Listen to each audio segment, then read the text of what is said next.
Olá, sejam muito bem-vindos. Meu nome é Vanessa. Se você ainda não me segue no Instagram, @vanulismakeup, me segue lá. Bom, eu tô começando uma série aqui no canal chamado Liberte-se da Orfandade. Por que esse assunto? Para início de conversa, assim, né? A orfandade não está relacionada a pais mortos ou vivos. A orfandade é estado ou condição que te coloca numa situação ali de órfão, te coloca num sentimento de órfão, sabe? Então, toda vez que você não se posiciona como um filho, como você não se posiciona como algo digno de receber a sua herança, você se coloca nessa condição de órfão. Então, você pode estar vivendo numa situação de orfandade. Pra mim, assim, por exemplo, a minha história, eu perdi meu pai quando eu tinha 1 ano de idade, perdi minha mãe quando eu tinha 3 anos de idade, ambos de acidente de carro. E graças a Deus, assim, eu tive uma família materna que me apoiou, que é meu pai e é minha mãe, assim, eu chamo a minha avó materna de mãe, o irmão da minha mãe, que era pra ser meu tio, que não é meu pai, a esposa dele, assim, que eu tenho como mãe também, e os meus irmãos, sabe? Nós crescemos, assim, realmente como família, nós somos uma família, e quando me perguntam como é crescer sem pais, eu não sei te dizer, porque graças a Deus eles supriram e muito esse papel, e eles são isso pra mim, pai e mãe, mas eu já trouxe esses assuntos porque realmente existem condições da nossa vida, situações que a gente passa que nos leva para essa zona de orfandade que a gente precisa bloquear para poder viver uma vida em liberdade. São esses sentimentos de medo, de rejeição, de insegurança e de comparação. Bom, para o vídeo não ficar tão grande, hoje eu vou focar apenas no medo. O medo é o quê? O verdadeiro amor lança fora todo medo.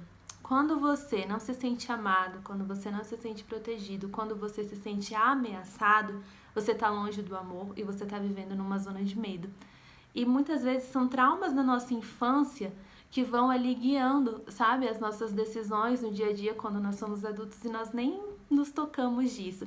E eu posso te exemplificar, assim, por exemplo, quando eu era criança eu tinha muito medo de polícia e de palhaço. Aí você diz, mas isso é normal, toda criança tem medo de alguma coisa, depende. E é o primeiro ponto que eu quero entrar, que é o medo do abandono. Esses não eram meus únicos medos. Eu tinha medo de ficar sozinha, eu tinha medo da solidão e eu tinha medo assim, pra mim eu só confiava nas pessoas que estavam ali, perto da minha casa, perto da família. Quando eu estava longe deles, eu tinha medo do abandono, do esquecimento.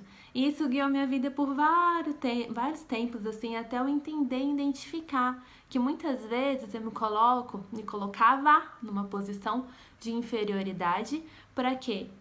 Para poder ter a aceitação das pessoas, para poder querer com que as pessoas me aceitem. Eu ouvi muito a minha vida assim. Eu me orgulho que a minha essência é realmente ajudar pessoas, a minha essência é poder contribuir, poder agregar valor.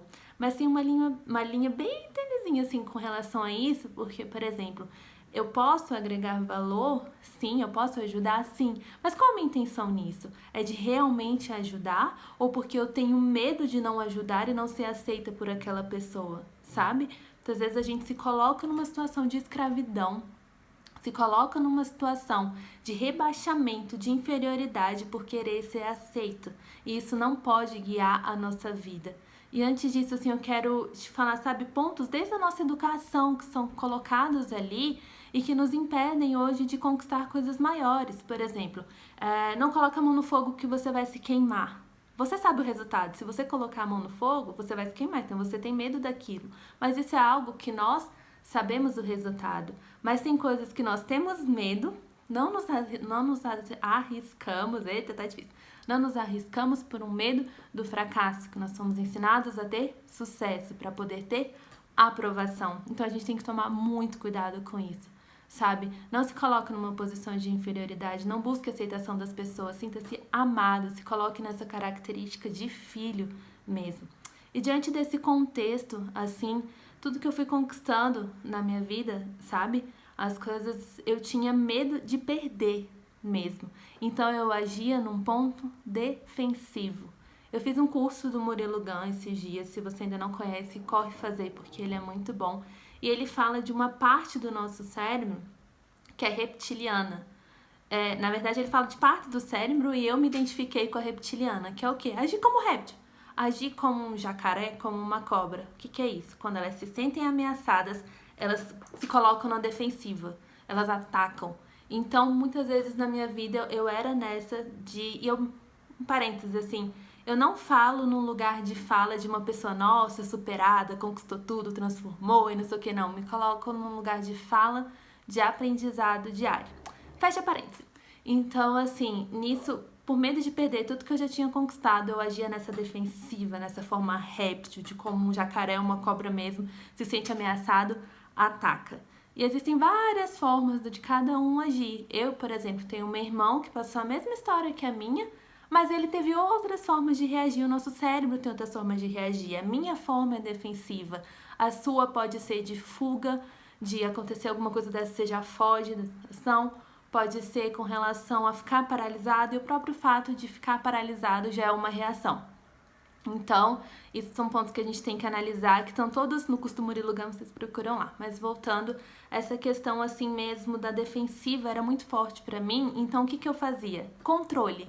Se eu tiver o controle de tudo e de todos, isso aqui que eu conquistei é meu, meu filho, ninguém toca. Por quê? Tinha medo, volto no primeiro ponto do abandono, o medo de ficar sozinha, o medo da solidão. Então eu prefiro me diminuir, viver uma situação de inferioridade, para quê? Para não perder nada e nem ninguém do que eu já conquistei. E isso é errado. Isso é errado quando a gente entende que nós não precisamos viver na defensiva, quando a gente entende que não tem o porquê ter o controle de todas as coisas, que a gente não tem o controle de todas as coisas, tudo se torna mais fácil, tudo se torna mais leve. E aí vem um outro ponto que é o medo, um outro medo que eu quero destacar, medo da desaprovação. O que é isso? Eu vou contextualizar também, assim, a minha vida eu escutei muito, nossa, a Vanessa, ela é muito boa, ela é muito estudiosa, ela é muito dedicada, ela é muito determinada. Graças a Deus eu ainda sou, mas de volta tem uma linha tênue nisso. Se eu sou dedicada e determinada porque eu acredito no meu sonho, eu acredito em algo que eu tô depositando ali, ok. Mas se eu sou determinada e dedicada por um medo de aprovação, de desaprovação, tem alguma coisa errada e eu preciso consertar. Então, assim, por exemplo, eu com 15 anos fazia inglês e nesse inglês eu lembro que eu fiz uma prova que eu fiquei com muito medo de ser reprovada. E aí eu terminei aquela prova, falei, fui mal. Eu cheguei em casa e falei pros meus pais, não quero mais fazer inglês. Não quero, agora eu quero ir pro espanhol, eu quero viver o curso de espanhol e aquilo pra mim. Pronto. E o que acontece? Se eu sou muito boa de argumentos justificativas, isso é um ponto mais ou menos bom e mais ou menos ruim, mas assim, se eu chegasse e falasse, eu quero só sair do inglês, eles não iam aceitar. Então eu tinha que levar para um lugar onde fosse aceito, porque eu quero espanhol. E a grande verdade disso é que eu fui fazer espanhol e até hoje, eu tenho 30 anos, isso foi com 15 anos, até hoje eu não sei se eu fui aprovada ou não naquela prova. Porque eu tive tanto medo da reprovação que era melhor fugir daquela situação. Isso aconteceu na faculdade também, em tantas outras situações da minha vida. Bom, para um primeiro vídeo eu já falei demais, nós vamos ter outras etapas ainda, mas agora você me pergunta. Aí o vizinho de cima resolve bem na hora tensa, bater, falar e fazer tudo. Mas foca aqui, gente. Então, assim, você me pergunta, e quando esse medo saiu de você? Primeira coisa que eu posso te falar, Jesus. Não tem como, assim, sem Deus, foi ele, através dele que eu entendi que ele enviou o seu único filho para que eu pudesse ter vida e abundância, para que eu tivesse essa característica de filho e todos esses sentimentos de orfandade fossem tirados dentro de mim. Junto com isso, a forma racional, eu parar e falar quais foram os pontos que caracterizaram essas atitudes na minha vida. Eu preciso mudar, eu preciso transformar e passar. É difícil, é um processo que dói, mas eu preciso passar por isso para poder realmente ir atrás dos meus sonhos e daquilo que eu desejo. Então, o que eu quero te falar hoje é, até quando o medo vai te determinar? Até quando o medo vai orientar e guiar a sua vida? Sabe? Até quando você vai deixar com que outras pessoas, tudo, sabe, reajam sobre aquilo que você quer sobre a sua vida?